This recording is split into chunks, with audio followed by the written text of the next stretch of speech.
Hey everyone, this is Ryan from Mazama Sporting Goods, once again bringing you another product feature. Today we are going to be talking about probably what is the most oddball firearm we've talked about on our channel so far, but one that has a soft spot in my heart, and that is the CETME L. Now, this one, made by MarColMar, is one that we've actually been able to keep in stock fairly regularly recently, and it's just one of those really neat Cold War era service rifles, these ones specifically being out of Spain. Now, I'm not going to go too deep into the historical details of these firearms. There are other videos online that really break these things down very well. So if this is one that interests you, I would definitely encourage you to seek out that information. But we'll just talk about the features of this rifle and talk about what makes this thing kind of neat.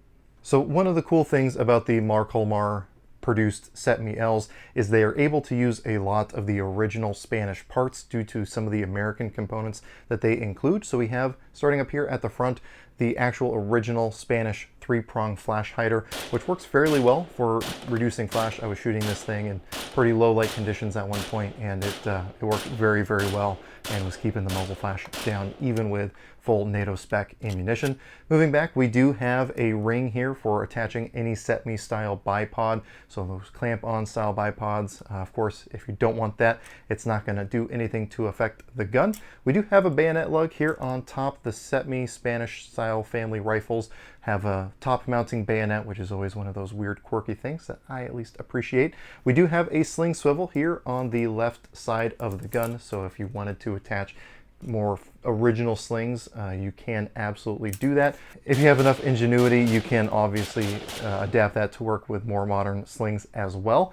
We also, because of the roller delay blowback system, very similar to the HK91 or G3 or CETME C, which is what this thing kind of derived from, we have our forward charging handle. Now, unlike the HK style guns, there is no locking notch in the rear. So whenever you load the gun, you're going to do it with a closed bolt and then run the charging handle, which is still very simple and easy to do. It is non-reciprocating, so you don't have to worry about this thing coming back and smacking your hand under recoil. Now, even though this is an HK style or roller delay blowback firearm, we are still able to use STANAG or standard AR-15 M16 magazines.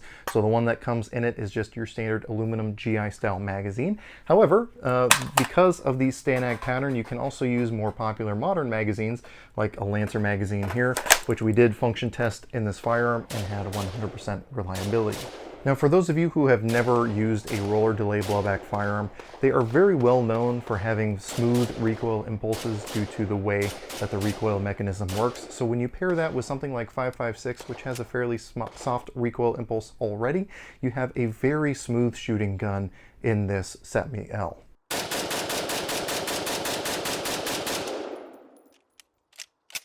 Now, moving back is where we start getting into some of the really interesting quirks of these guns. So first of all, you've probably already noticed this tall rear sight tower here. You do have an adjustable L flip sight, which is graduated for 200 or 400 yard targets. Obviously, you can zero using your front sight post up here, which is very AR-15-esque, but it is going to just be a little bit more different of a sight picture than most people are used to, but you still do have that peep in the rear aperture sight with your standard AR-15 style front post. The safety, again, is getting into the world of HKs and CETMEs. It's a little less ergonomic for most people, so if you're used to an AR-15, this is going to be a little bit, it's going to take some getting used to, but for those of you familiar with MP5s, again, HK91s, anything like that, it's just going to be standard fare there. Moving on to the back of the stock, we do have our rear sling attachment point back here. So again, if you did want to use either a period correct sling or a more modern sling, you definitely have your options there. And then we have a nice soft recoil pad at the back, which again just tops out how smooth shooting this gun can be.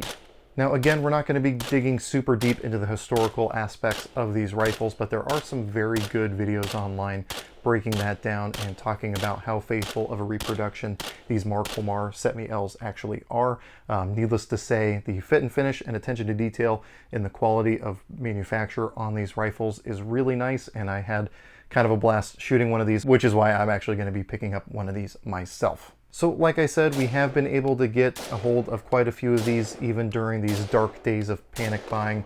So if you are interested in picking up a CETME L, or you just have a fascination with old service rifles like I do, definitely come down to Mazama Sporting Goods. We are a licensed dealer in Eugene, Oregon. We're able to bring in some pretty neat and interesting firearms like this one. So there's usually something on our wall that will catch your attention. So if you're interested, definitely check out our website for more information, or check out our social media pages for more details.